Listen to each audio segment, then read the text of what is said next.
Good afternoon, I'm Malcolm Jordan and this is your midday news fix for Wednesday, the 29th of May. New Zealand's population is still ageing and is more ethnically diverse. The first data from last year's census has been released and illustrates our country's changing makeup. All regions are experiencing growth, but its rate has considerably slowed between censuses to 6.3%, down from 10.8%. The population has risen almost 300,000 since the 2018 census. The median age is now 38.1, compared with 37.4 in 2018. The Commerce Commission's recommending letting Transpower lift power transmission charges over the next 5 years. Its draft decision would increase revenue limits for the lines company, as well as for 16 local lines companies. It would add $15 a month to the average household power bill from next April, with regional variation. Commissioner Vari Mihor says they're mindful increases will be unwelcome, but businesses need incentives to invest in maintenance. Delaying investment could lead to less resilient and reliable networks and a network that is not able to keep up with demand growth.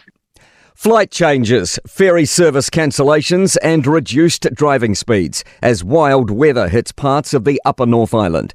Met Service has issued strong wind and severe thunderstorm warnings for parts of Waikato, Hauraki, Coromandel Peninsula through to Auckland and Kaipara.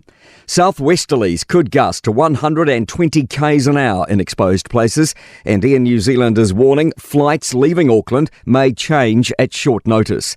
Birkenhead ferries aren't stopping at Northcote Point, and NZTA is advising care on the Harbour Bridge. Numerous power outages have been reported in rural South Auckland and Waikato.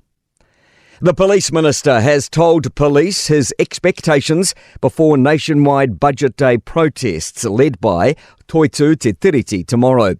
The group, backed by Te Pāti Māori, is urging people to protest the government handling of Māori matters. Police say slow-moving motorcades across motorways and marches will disrupt traffic and commuters.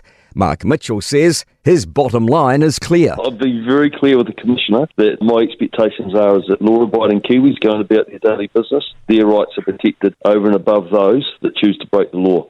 Meanwhile, the health sector's hoping tomorrow's budget will address its worsening workforce crisis.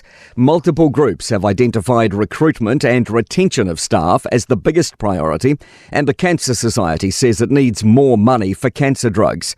The College of GPs is also asking significant investment in primary care. A Napier Chardonnay has been crowned at an International Wine Awards. The city's Church Road Winery won Best Chardonnay at the International Wine Challenge. Chief winemaker Chris Scott says they describe it as the Olympics of wine. To sport, Crusaders and former All Blacks prop Joe Moody has confirmed Friday's match against Moana Pacifica looms as his last hurrah in Super Rugby if they miss the playoffs. Shot putter Tom Walsh's search for form continues ahead of the Paris Olympics. He's finished fifth at a meet in the Czech Republic.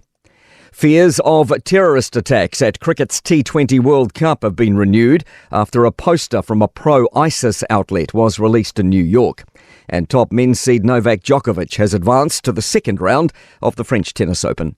I'm Malcolm Jordan. That's your latest news fix. We'll be back with the next update at 5 p.m. from the Newstalk ZB newsroom.